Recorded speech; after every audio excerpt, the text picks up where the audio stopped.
Una catástrofe azota la autopista interestatal de Connecticut. Se vino abajo inesperadamente y cayó sobre el curso del río. En Montreal, un estadio olímpico vanguardista provoca un gravísimo desastre. El mundo entero estaba pendiente de que terminásemos la obra. En Liverpool, una carretera muy transitada esconde varios defectos que pueden provocar su derrumbe de un momento a otro. Actualmente está inutilizada. Y en los Países Bajos, la rotura de un dique causa una inundación fatal. El nivel del agua llegó a cubrirme las rodillas. En las grandes construcciones, hasta el menor error puede causar un enorme desastre. Fallos de cálculo. Malentendidos. Estos son los errores de la ingeniería que solo un experto puede intentar solucionar.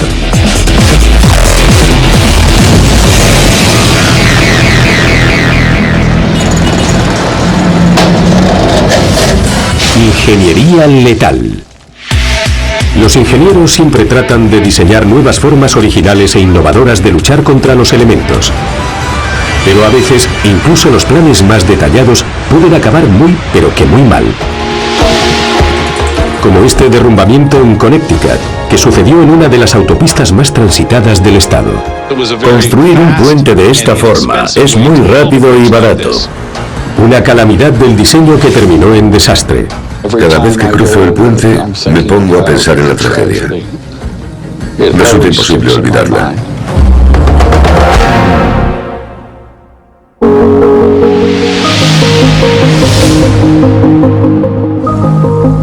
65 kilómetros al norte de la ciudad de Nueva York se encuentra el pueblo de Greenwich, en Connecticut. A tan solo una hora en coche desde el centro de Manhattan, se trata de un lugar bastante codiciado para vivir, como nos explica el periodista Jim Cameron. Greenwich es una región muy próspera en las afueras de Nueva York. La gente va en coche desde aquí para ir a trabajar a la capital. Para conectar a todos estos trabajadores con la Gran Manzana se construyó una de las autopistas más largas de Estados Unidos, la Interestatal 95, que discurre desde Florida hasta la frontera con Canadá. Además, cruza Greenwich a través del puente Maynooth. La denominación oficial es Puente Michael L. Morano, pero al igual que otras estructuras suele utilizar el nombre del río Mayanas al que sobrevuela.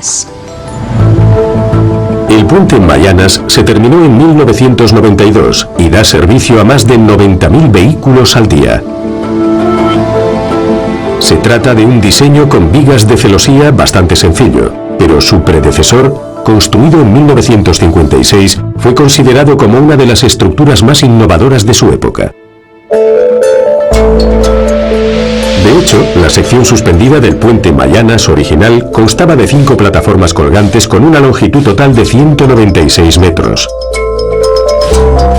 Los pilones de apoyo estaban complementados por 2 estructuras de anclaje en los extremos, una gran plataforma central y 2 tramos suspendidos a izquierda y derecha sustentados gracias a un sistema conocido como pivote de acoplamiento. El ingeniero de estructuras, Stephen Ressler, nos da los detalles. Los pivotes de acoplamiento se emplean para proporcionar estabilidad a la estructura del puente. Aquí podemos ver uno de los elementos principales. Se trata de una pieza vertical hecha de acero que está conectada a la sección colgante de la plataforma central desde la parte superior hasta la inferior. Esto se consigue colocando varios pasadores dentro de las vigas de celosía. Los pasadores permanecen fijos con ayuda de varias arandelas de retención, tanto en la parte de arriba como en la de abajo. Una de las razones que justifican el diseño de este puente es el clima de Connecticut. Los veranos templados y húmedos, junto con los inviernos gélidos, obligaban a prever ciclos de expansión y contracción provocados por las condiciones climáticas en el puente Mayanas. Las fluctuaciones de temperatura son salvajes. En verano se alcanzan los 38 grados y en invierno llega a hacer 20 bajo cero. El frío causa contracciones y el calor provoca expansiones. Los ingenieros lo saben, así que eligen los materiales más apropiados para combatir estos fenómenos. Las estructuras con pivotes de acoplamiento cumplen una función práctica de gran importancia, ya que admiten los desplazamientos longitudinales del puente como respuesta a los cambios de temperatura repentinos. Cuando varía la temperatura, los elementos metálicos de los que se compone la estructura se expanden o se contraen, de modo que los pivotes de acoplamiento actúan para contrarrestar los desplazamientos longitudinales. Pero en los climas templados, los puentes no requieren la utilización de pivotes de acoplamiento. En el caso del puente Mayanas, esta decisión fue más difícil de lo esperado. Acordaron utilizar el modelo de pivotes porque la construcción sería más rápida y los gastos mucho menores. Durante décadas, el puente Mayanas formó parte del paisaje para los millones de conductores que lo utilizaban cada año. Si conduces un camión de Nueva York a Boston, no te queda más remedio que acceder a la autopista y atravesar el puente sobre el río Mayanas. El 28 de junio de 1983, a la 1:30 de la madrugada, dos camiones de transportes y un turismo se encontraban en la sección oriental del puente Mayanas, cuando ocurrió un suceso inesperado. La plataforma central de 30 metros de longitud se derrumbó sin previo aviso, precipitándose sobre el curso del río y llevándose consigo a los 3 vehículos que circulaban por la autopista. Se vino abajo y cayó directamente al río. El colapso fue tan repentino que nadie daba crédito. La plataforma entera se precipitó sobre el agua. Otro vehículo fue incapaz de frenar a tiempo. 3 personas resultaron heridas de gravedad y otras 3 perdieron la vida en el accidente. El abogado Richard Silver fue testigo de la terrible escena. Cuando llegué al lugar del accidente, las imágenes eran caóticas. Hierros retorcidos, una sección del puente derrumbada sobre el río, varios camiones hundiéndose en el agua y los efectos devastadores del accidente que afectaban a los usuarios de la vía. El desastre dejó conmocionados a los habitantes del pueblo, algunos de los cuales salvaron la vida de puro milagro. La experiencia fue traumática. Después del derrumbamiento del puente, entrevisté a varios grupos de personas que utilizaban la autopista a diario y, por suerte, habían logrado salvarse de la tragedia. Muchos recordaban todos los detalles del accidente y reconocían haber pasado verdadero terror. Como consecuencia del desastre, se abrió una investigación para identificar las causas del derrumbe. Después de visitar las ruinas, los inspectores descubrieron que los pivotes de acoplamiento se habían corroído casi por completo. Pero ¿cuál era la causa de este grave deterioro? Como ocurre en otras zonas de inviernos gélidos, las calzadas suelen cubrirse de sal cuando hace mucho frío para que los conductores no corran peligro. Cuando empieza a llover, la sal se disuelve sobre el asfalto y se escurre por la estructura del puente. El agua salada y el acero premonizan el desastre. Para reducir el riesgo de corrosión, el puente se construyó con un sistema de drenaje especial que permitía evacuar el agua salada y cualquier tipo de residuo que pudiese afectar al sistema de pivotes de acoplamiento, reduciendo así los riesgos para la estructura. A pesar de todo, los inspectores detectaron una serie de defectos que habían terminado debilitando la plataforma central. Unos 20 años después de que terminasen las obras del puente, llegó el momento de hacer ciertas reformas y de proceder al reasfaltado de la autopista. Mientras se completaban las reparaciones, los operarios bloquearon de forma accidental varias bocas de drenaje con las capas de alquitrán, impidiendo de esta forma la salida del agua y de los residuos. Con los aliviaderos taponados, las sustancias corrosivas comenzaron a atacar los anclajes principales sobre los que se apoyaba la plataforma central del puente, y así se ocasionó la oxidación rápida de los pivotes de acoplamiento que eran fundamentales para la estabilidad de la estructura. La corrosión acumulada en las arandelas superiores de los pivotes de acoplamiento, como vemos aquí, comenzó a retorcer las barras de acero y poco a poco abrió grietas en los anclajes. Los pivotes de acoplamiento acabaron rompiéndose. Llegados a este punto, la corrosión siguió comiéndose los anclajes principales hasta que los pivotes quedaron completamente desencajados de la estructura de seguridad del puente. Esto quiere decir que la plataforma central estaba suspendida en el aire, sin apoyo alguno. Los investigadores creen que este proceso tuvo lugar a lo largo de varias semanas, o incluso de varios años, antes de producirse el derrumbe. Los ingenieros, por su parte, debían encontrar una solución.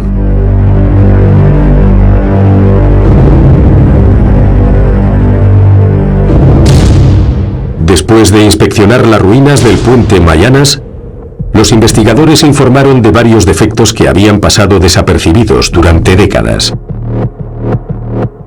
Un error de diseño muy grave no se había detectado hasta el momento del accidente, y en realidad podría haberse evitado a tiempo. El ingeniero de estructuras Stephen Ressler nos explica por qué. El momento crítico se produjo cuando dos camiones de mercancías entraron en la plataforma central al mismo tiempo. Este pico de carga provocó la rotura del último pivote de acoplamiento y, al quebrarse todos los anclajes de seguridad que sostenían la plataforma central del puente, la estructura fue incapaz de mantenerse en pie y no tuvo más remedio que derrumbarse sobre el curso del río Mianas. Los inspectores concluyeron que el proceso de corrosión se había acelerado por la falta de drenaje y el exceso de sal en los conductos de salida. Muchos expertos coinciden en que si la corrosión se hubiese detectado a tiempo, la tragedia podría haberse evitado. El derrumbamiento de la arteria principal que une Boston con Nueva York supuso el desvío de 90.000 vehículos diarios, lo que provocó atascos tremendos durante varios meses. Con respecto al nuevo puente, los ingenieros no querían tropezar dos veces con la misma piedra. Había que reconstruir la autopista y esta vez reemplazarían los pivotes de acoplamiento por un sistema combinado de jácenas y vigas cajón. La reforma consistió en instalar las jácenas sobre pilones de apoyo. Así, la corrosión no pondría en peligro la estructura del puente. En la actualidad, el puente Mayanas puede presumir de estabilidad, y el accidente sirvió como recordatorio del papel fundamental que corresponde a los inspectores de seguridad. Los códigos de construcción se modificaron para que las revisiones estructurales sean obligatorias y más frecuentes. Según los informes oficiales, en la época del accidente había alrededor de 60 puentes afectados por la corrosión solo en Connecticut y casi 2.000 en todo Estados Unidos. Se decidió emprender una campaña de inspecciones por todo el país para revisar los pivotes de acoplamiento. Desde entonces, este tipo de estructura no se ha vuelto a utilizar. Cuando se realizan grandes obras, la innovación suele mejorar los resultados, pero algunas veces pueden ocurrir catástrofes inesperadas.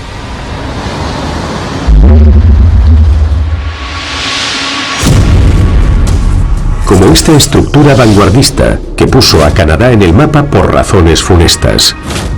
El mundo entero estaba pendiente de que terminásemos la obra. Un diseño de la era espacial que fracasó estrepitosamente.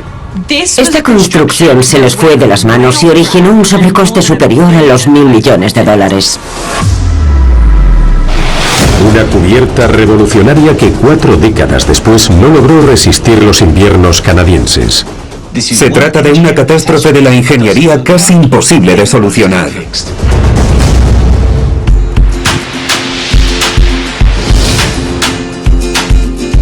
Ubicada a orillas del río San Lorenzo, la ciudad de Montreal, en Quebec, es una de las urbes más cosmopolitas de América del Norte. Montreal es la segunda ciudad más poblada de Canadá y está considerada como la capital cultural del país. Es un verdadero crisol de civilizaciones, donde más del 60% habla francés. En 1967, Montreal fue la sede de la Exposición Universal con más de 50 millones de visitantes. Se consideró el acontecimiento cultural de mayor éxito del siglo XX y puso a la ciudad en el mapa. Cuando se presentó la oportunidad de organizar una de las ferias más importantes del mundo, Montreal era una candidata incomparable.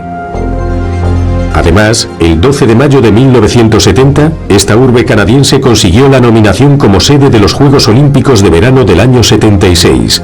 A partir de ese momento, las autoridades decidieron construir un estadio impresionante, como nos explica el jefe de urbanismo Sylvain Lefebvre. Este es el Estadio Olímpico, una apuesta audaz desde el punto de vista arquitectónico. Su estructura revolucionaria daría cabida a unas 76.000 personas, en varias gradas panorámicas apoyadas sobre soportes voladizos.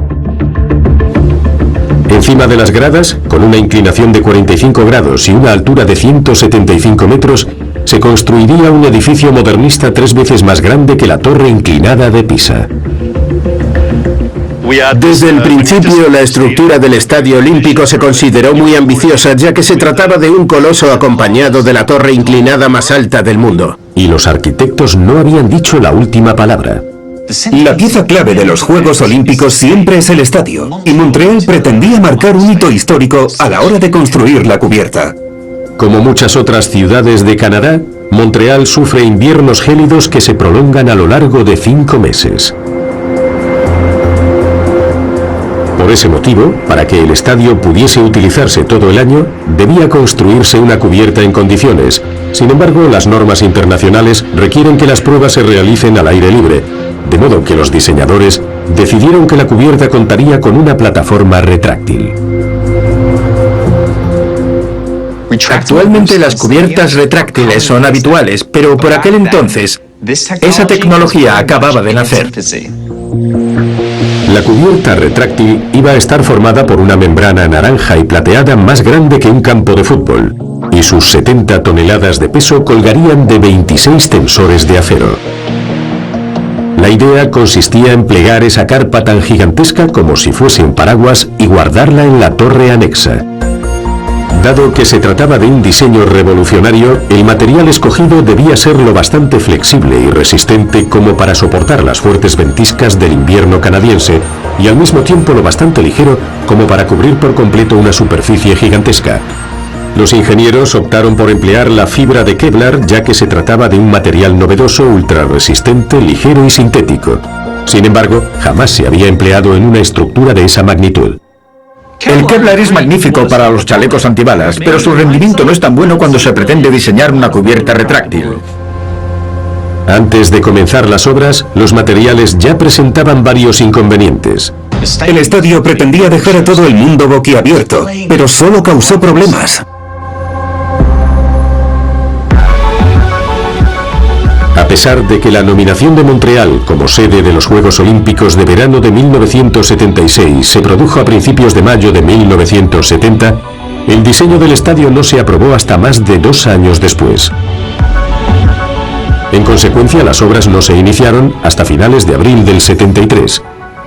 Los retrasos provocaron que los ingenieros dispusieran tan solo de 3 años para construir el estadio más impresionante de la historia. En julio de 1976, la estructura medía unos 72 metros de altura, menos de la mitad de lo esperado, y la magnífica cubierta retráctil no aparecía por ningún lado, pero la celebración olímpica no podía esperar. Los ojos del mundo se habían posado sobre Montreal y su estadio vanguardista. Más de 73.000 personas acudieron a la inauguración, entre ellos el primer ministro canadiense y la reina de Inglaterra. Solo faltaba la cubierta retráctil. Fue el primer estadio de la historia de los Juegos Olímpicos en incumplir los plazos de entrega. Cuando llegó el gran día, durante la ceremonia de apertura, la imagen del estadio inundó los televisores de todo el mundo, a pesar de que las obras no estaban terminadas. Después de los Juegos Olímpicos, la estructura se utilizó para una serie de acontecimientos deportivos y culturales, además de convertirse en el estadio oficial del equipo de béisbol de Montreal. Por increíble que parezca, más de una década después de que los atletas volviesen a casa, logró terminarse la torre e instalarse la cubierta retráctil según los planos originales. A pesar de su apariencia imponente, distaba de ser perfecta. El arquitecto Pierre Jutras nos lo explica. La cubierta se construyó con Kevlar recubierto de vinilo, pero aparecieron varios defectos graves. Las corrientes de aire generaban burbujas y el peso de la nieve provocaba el hundimiento de varias zonas de la carpa. Además, los fenómenos meteorológicos provocaban el denominado efecto trampolín. El efecto trampolín implicaba que la estabilidad de la cubierta dependía de su nivel de tensión. Este problema, por su parte, generó otra serie de inconvenientes. El viento afectaba al material y además causaba roturas continuas. Había determinados momentos en los que, al batirse la carpa como consecuencia de las corrientes de aire, se producían roturas del material y estas aumentaban de tamaño cuanto más azotaba el viento. Mientras los problemas seguían acumulándose, las autoridades aprobaron la instalación de una cubierta que continuó causando quebraderos de cabeza durante 2 décadas, hasta que una serie de roturas críticas obligaron a cerrar el estadio. Sin embargo, los habitantes de Montreal no estaban dispuestos a renunciar a su sueño olímpico. En 1998, la cubierta flexible se reemplazó por otra fija, asumiendo un coste total de $26 millones.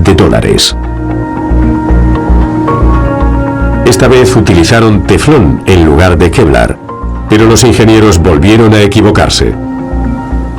La nueva cubierta pretendía resolver el problema, pero solo provocó más.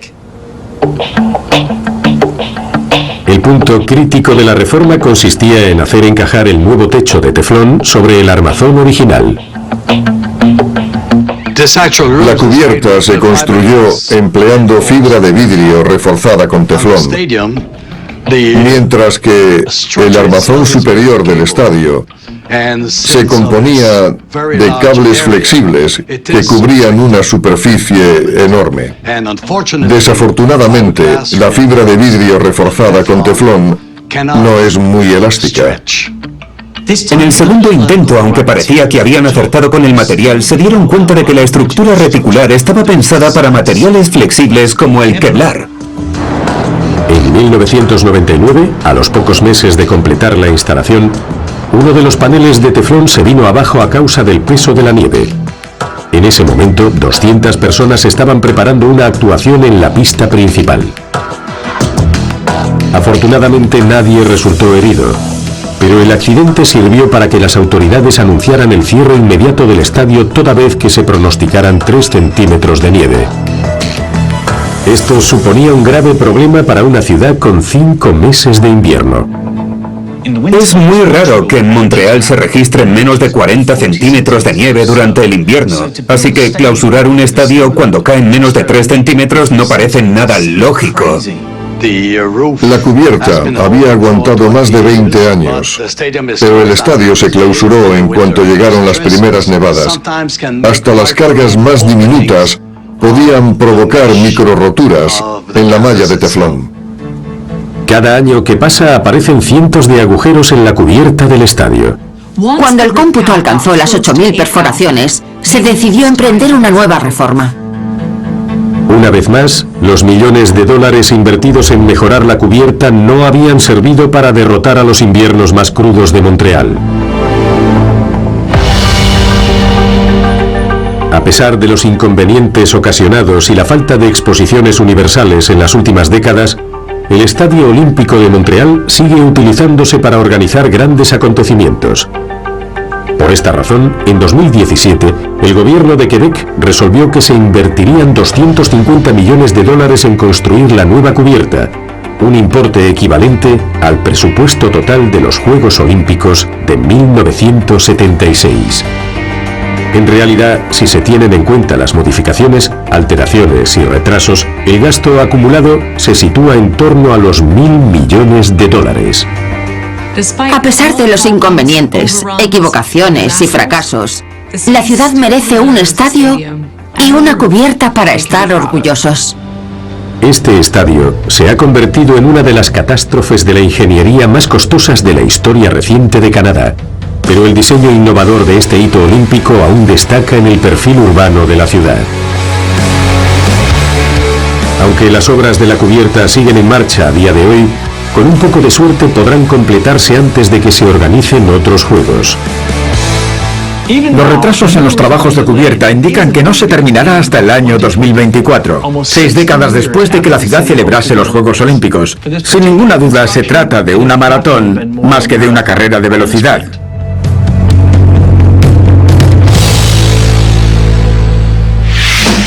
En las grandes obras, los defectos pueden permanecer ocultos durante años. Solo cuando se descubren los problemas somos conscientes de los peligros que corremos. Como en este viaducto del Reino Unido, que amenazaba con derrumbarse sobre el casco histórico de la ciudad. Aunque parezca sólido, puede venirse abajo de un momento a otro. Un viaducto cuyos defectos no salieron a la luz hasta varias décadas después. Los ingenieros sospechaban que algo andaba mal, pero nadie vio venir la catástrofe. Las autoridades no tuvieron más remedio que tomar medidas urgentes.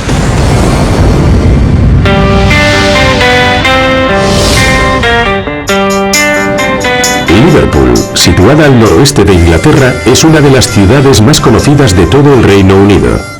Liverpool es famosa por los Beatles, pero hay muchas otras cosas que merecen la pena ver. Históricamente ha sido un puerto pesquero y comercial muy relevante que todavía hoy sigue en funcionamiento. En los años 60, mientras los Beatles conquistaban el mundo de la música, la ciudad se encontraba en pleno desarrollo de las infraestructuras que permitirían su modernización y entrada en el nuevo siglo. El concejal James Noakes nos da los detalles. El Liverpool de los años 60 era un lugar a la última moda. No había ciudad mejor para vivir. Por aquel entonces se tenía un concepto algo surrealista de los medios de transporte del futuro. Pero lo cierto es que el centro urbano se había partido en dos con una autopista de varios carriles. Con el fin de modernizarse y aliviar los atascos, las autoridades locales decidieron poner en marcha un plan de actuación. En lugar de circunvalar la ciudad, se proyectarían dos plataformas elevadas para reconducir el tráfico de la autopista, conocida como paso elevado de la avenida Churchill. Con el fin de desviar el tráfico rodado de los túneles que cruzaban el río, se ideó un plan a principios de los años 60 para construir dos estructuras de hormigón inmensas. Cada una de las plataformas de 240 metros de largo por las que circularía el tráfico de la autopista estarían compuestas por 10 secciones de hormigón. Cada sección tendría 7 metros de anchura y estaría sustentada por una serie de columnas de 1,5 metros de diámetro que debían aguantar todo el peso. Sin embargo, las columnas por sí solas no disponían de tanta resistencia mecánica, de modo que los ingenieros decidieron aligerar la estructura haciéndola hueca. Construyeron moldes de madera y vertieron hormigón por encima, consiguiendo plataformas huecas y reducir el peso máximo. El diseño no presentaba grandes problemas, aunque se corrían ciertos riesgos. Dado que no era necesario instalar tapas de alcantarilla para supervisar el interior de la estructura durante y después de las obras, no había forma de comprobar si el vertido de hormigón sobre los cajones de madera se había realizado incorrectamente, o si las columnas se habían visto afectadas por el exceso de carga.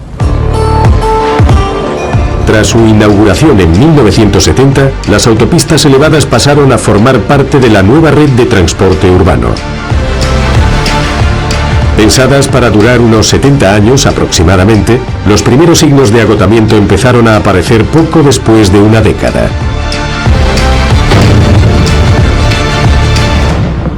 En los 80, los inspectores de viaductos hallaron grandes grietas en la estructura de hormigón y bastantes restos de óxido, síntomas claros de preocupación en el caso de puentes o viaductos que soportan grandes cantidades de tráfico rodado. Pero el mayor peligro se escondía en las secciones elevadas de la autopista y sin forma alguna de acceder al interior. Los ingenieros pasaron por alto una serie de defectos fundamentales. En ocasiones, los errores de diseño pasan desapercibidos, como en el caso de Liverpool, donde durante más de 45 años los conductores y los peatones temieron por sus vidas. En 2016, tras la aprobación de nuevas medidas de seguridad en la Red Nacional de Transportes, llegó la hora de acceder a las entrañas de las autopistas de la avenida Churchill. Los ingenieros taladraron el hormigón e inspeccionaron el interior de las secciones voladizas y se llevaron una gran sorpresa. Durante las obras, al verter el hormigón sobre los cajones huecos de madera, algunos estallaron por la presión y se inundaron, añadiendo más peso a la estructura de lo que se había proyectado. Nadie sabía qué había pasado, pero el exceso de carga estaba poniendo en peligro la estabilidad de la estructura. Las plataformas suspendidas que habían soportado el flujo de vehículos durante décadas eran mucho más pesadas de lo previsto y las columnas de apoyo podían derrumbarse en cualquier momento, sin advertencia previa. El 28 de septiembre de 2018, la autopista se cerró al tráfico para llevar a cabo hasta 140 comprobaciones de seguridad. Los resultados fueron abrumadores, como nos explica el ingeniero David Slevin. La evaluación estructural indicó que a la vista del estado de conservación de los elementos de apoyo y soporte, las autopistas no podían resistir las cargas derivadas del tráfico de vehículos. Era crucial proteger de inmediato a los usuarios. Las pruebas eran irrefutables. Corrosión, mala calidad del hormigón y gravísimos agrietamientos estructurales. Los daños eran tan profundos que podía descartarse por completo cualquier intento de reforma. La avenida Churchill tenía que clausurarse sin vuelta de hoja. Los arquitectos informaron de que las estructuras aún podían soportar su propio peso, pero no soportarían los flujos de tráfico rodado durante más tiempo. Era un milagro que no se hubieran derrumbado antes. La ciudad había evitado una catástrofe. Pero con 2 autopistas plagadas de defectos estructurales sobrevolando el centro de la ciudad, hacía falta encontrar la forma de prevenir futuros derrumbes. La demolición tradicional habría requerido grandes excavadoras, pinzas de trituración y mucho ruido, nubes de polvo y vibraciones. No es práctico iniciar una operación como esta en las inmediaciones del casco histórico de una gran ciudad. Poner en peligro los monumentos del centro de Liverpool no era una alternativa viable, así que debían explorarse otras alternativas. Hay que sopesar el riesgo de vibraciones. Instalamos dispositivos de control para registrar el nivel de ruido y de vibración que experimentaban los edificios contiguos. La solución definitiva fue tan original como las autopistas de los años 60. En lugar de optar por una demolición, se llevaría a cabo una deconstrucción. Decidimos hacer cortes y extracciones de varios tramos de plataforma. Los cortes se hacen sobre la propia estructura, se colocan las secciones en el suelo y por último se dividen en fragmentos más manejables para su transporte. Con el fin de minimizar los destrozos, las plataformas se cortarían en secciones de 24 metros de longitud como máximo. Cada sección de cientos de toneladas de peso quedaría apoyada temporalmente en un transportador especial para más tarde dividirse en fragmentos y reciclarse en otra instalación. Las obras de deconstrucción esperaban completarse hacia finales de 2019.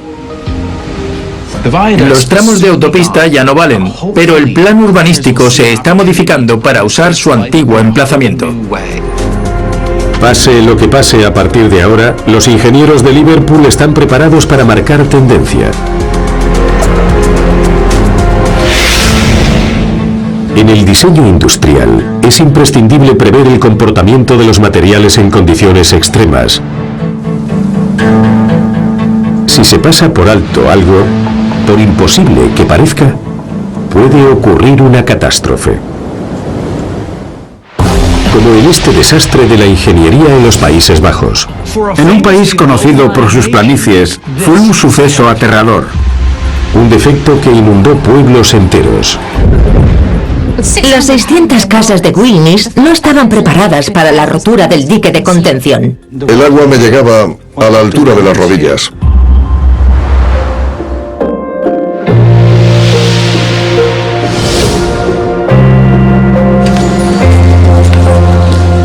Los Países Bajos son conocidos por su planicie, hasta el punto de que gran parte del territorio se sitúa por debajo del nivel del mar. Todas las estructuras se han diseñado para dar servicio a 17 millones de habitantes. Como dice el refrán, Dios creó el mundo, pero los neerlandeses crearon Holanda. Y eso fue posible gracias a las presas y diques, como nos explica el ingeniero André Colewin. Los Países Bajos se construyeron sobre marismas. Ya lo dice el nombre, Países Bajos. De no ser por las presas y diques, sería un territorio submarino. Los diques holandeses están diseñados para canalizar el agua y proteger las tierras que se encuentran en los alrededores. En el caso de Holanda, los diques más antiguos se remontan a la Edad Media, así que muchos han necesitado reformas profundas. El deseo de controlar los flujos de agua ha dejado una huella muy profunda en la mentalidad nacional.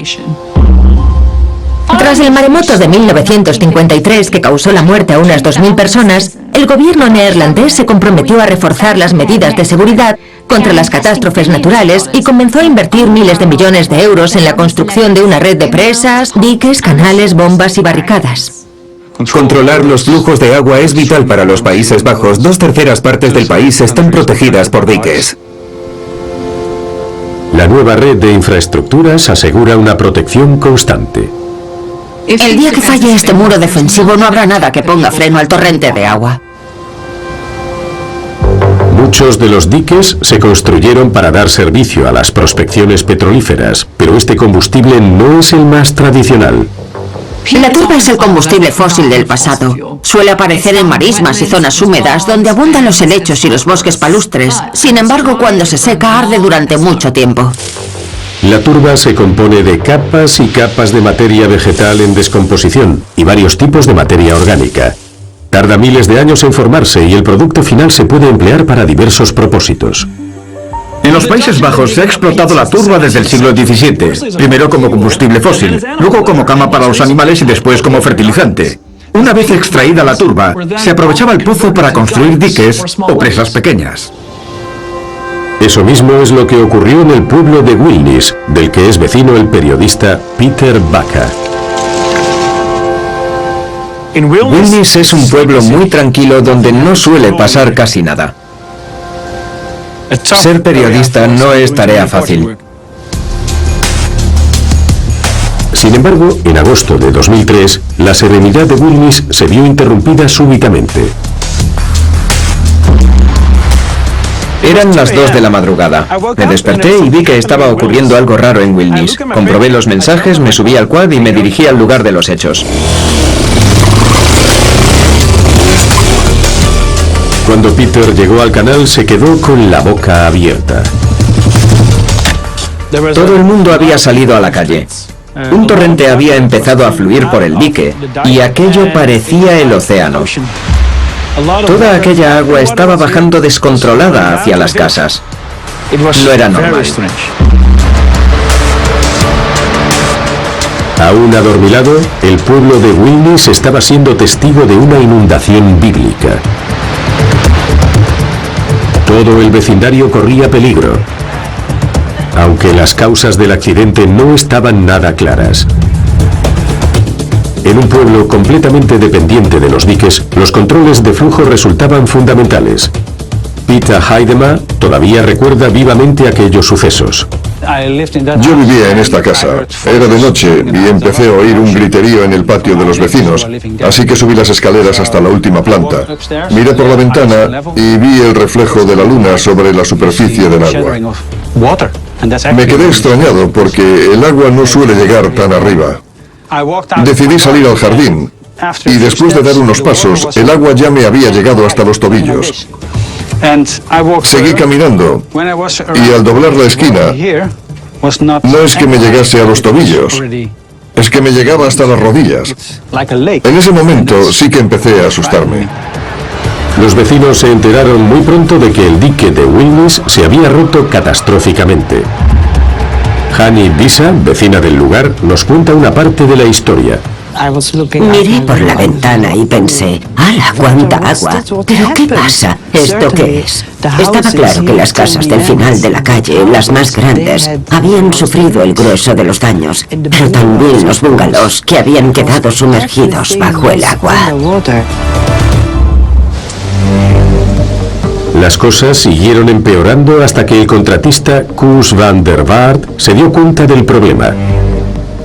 Llegué aquí y había un torrente de agua dirigiéndose hacia las viviendas. Llamé al departamento de bomberos y les dije que no había forma de detener el flujo a esta altura porque el caudal era demasiado grande. Teníamos que darnos prisa porque una parte del dique había estallado, pero otra aún seguía en pie y podía evitar males mayores. A Koos se le ocurrió una idea para detener la inundación. Consistía en improvisar una presa río arriba a partir del dique desmoronado. Este es el puente donde pudimos detener el paso del agua. Era bastante sólido y estrecho, así que pudimos trabajar bien. Utilizamos varias planchas de acero y algo de arcilla para componer una presa hidrófuga de emergencia. La idea de Koos surtió efecto y evitó que se produjesen daños más graves. Al final, cuando los niveles de agua comenzaron a bajar y los vecinos regresaron a sus casas, se decidió valorar los destrozos. Regresamos al cabo de 2 días y lo primero que vimos fueron peces muertos en los jardines. Algunos residentes tuvieron más suerte que otros. Nosotros nos libramos por los pelos. En casa no entró nada de agua, pero el jardín quedó inundado. Para la mayoría, la situación fue distinta. Las casas se anegaron totalmente desde el sótano hasta la planta baja, pero por suerte nadie resultó herido, ni hubo que lamentar víctimas. Cuando las aguas volvieron a su cauce, los habitantes de Wilnis lo celebraron, ya que habían estado cerca de perder su ciudad e incluso sus vidas. Como consecuencia del desastre, los inspectores de seguridad comprobaron lo que había sucedido. La respuesta no era precisamente sencilla. Y aunque sospechaban que el dique de Wilnis había sido el causante, todavía lo consideraban una estructura totalmente sólida. Lo que resultaba bastante confuso es que el dique había sido capaz de resistir el azote de una temporada de lluvias mucho más intensa de lo normal en la región holandesa. Un año antes se produjo un rebosamiento en el dique a causa de las lluvias torrenciales, pero la estructura permaneció intacta. Todo el mundo pensaba que era muy segura y que podían respirar aliviados porque cumplía la normativa. ¿Por qué se había derrumbado entonces el dique? Cuando levantaron la estructura, los ingenieros tuvieron en cuenta el agua, pero no el sol.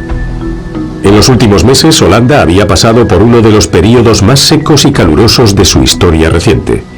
La combinación de la sequía con el calor provocó la deshidratación de la turba. Las capas del terreno se agrietaron y cuando se produjo la inundación, el agua se infiltró por debajo de la turbera. La turbera había dejado de ser impermeable y su integridad se había visto gravemente afectada. Los inspectores concluyeron que la turba deshidratada es un 20% más ligera de lo normal, de modo que la presión del agua subterránea causó la descomposición del terreno y debilitó los cimientos de la estructura. Sin un lugar donde apoyarse, el dique acabó derrumbándose. El agua que se infiltró a través de las grietas del suelo erosionó las bases del dique. Sometida a una presión constante, la estructura estalló y se vino abajo. La catástrofe de Wilnis cogió por sorpresa a todos los ingenieros de canales, porque los accidentes suelen ocurrir a causa del agua y no por razón de una sequía. Irónicamente, fue la escasez de agua y no el exceso la que provocó este desastre.